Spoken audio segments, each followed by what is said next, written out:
అతి తక్కువ వడ్డీ రేట్లకే పొందండి Punjab national bank home loans, car loans. Zero processing fee, zero documentation charges. వెంటనే మీ బ్రాంచ్ ని సంప్రదించండి. మన కాంగ్రెస్ పార్టీ వచ్చిన తర్వాత బడుగు బలహీన వర్గాలకు, పేదలకు న్యాయం చేయాలనే లక్ష్యంతో ఏదైతే ఎన్నికల సందర్భంగా ఇచ్చిన హామీలని ఒక్కొక్కటిగా నెరవేరుస్తూ ముందుకు వస్తున్నాం మీ ఆశీర్వాదంతో అని చెప్పిండ్రు. అదేవిధంగా మన ఆర్డీఓ గారు కూడా మీకు 4 పథకాల గురించి చెప్పడం జరిగింది. మొట్టమొదటిగా గతంలో ప్రభుత్వం కూడా పేదలకు ఇల్లు కట్టిస్తామని చెప్పిండ్రు. 2 బెడ్రూమ్ల ఇల్లు కట్టిస్తామని చెప్పిండ్రు. 10 ఏళ్ల పాలనలో నిజంగా చెప్పాలంటే తెలంగాణలో ఎండకు ఎండి వానకు తడిసి నిరుపేదలు గుడిసెల్లో ఉండి ఇల్లు లేని వాళ్లకు మాత్రం న్యాయం జరగలేదు. కానీ ఈ ప్రభుత్వం మొట్టమొదటిగా ఇందిరమ్మ ఇల్లు కట్టిస్తామని చెప్పి ముందుకు వచ్చింది.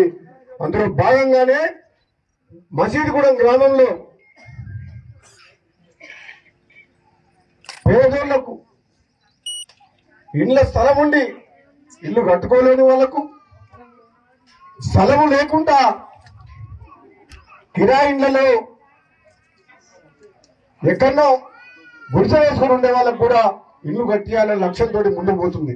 అందులో భాగంగా మొట్టమొదటిగా 53 మందికి స్థలం ఉన్న పేదలకు ఇల్లు కట్టివ్వాలని చెప్పి 53 మందికి మసీదుగూడెంలో ఈరోజు లిస్టు తయారు చేయడం జరిగింది.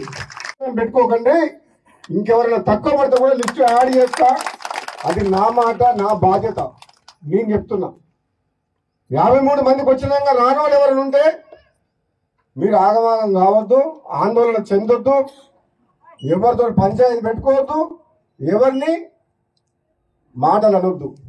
మిగతా వాళ్లకు న్యాయంగా పేదరికంలో ఉన్న వాళ్లకు ఎవరైనా రాని వాళ్ళు ఉంటే ఇప్పించే బాధ్యత ఎమ్మెల్యేగా నాది.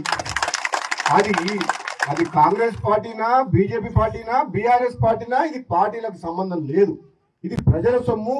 ప్రభుత్వం ఏ ప్రభుత్వం ఉన్నా ప్రతి పేదవాడికి సంక్షేమ పథకాలు అందించాల్సిన బాధ్యత మా మీద ఉన్నది. కాబట్టి శాసనసభ్యులుగా మీరు పార్టీలకు అతీతంగా తప్పకుండా ఈ లిస్టులో రారోళ్ళు ఎవరైనా ఉంటే కూడా వాళ్ళందరూ కూడా ఇప్పించే బాధ్యత మా అందరిదని చెప్పి కూడా నేను సందర్భంగా తెలియజేస్తున్నాం. మరిన్ని వీడియోస్ కోసం ఛానల్ ని సబ్స్క్రైబ్ చేయండి. లేటెస్ట్ అప్డేట్స్ కోసం వాట్సాప్ ఛానల్ ని ఫాలో అవ్వండి. ఆ లింక్ డిస్క్రిప్షన్ లో ఉంది.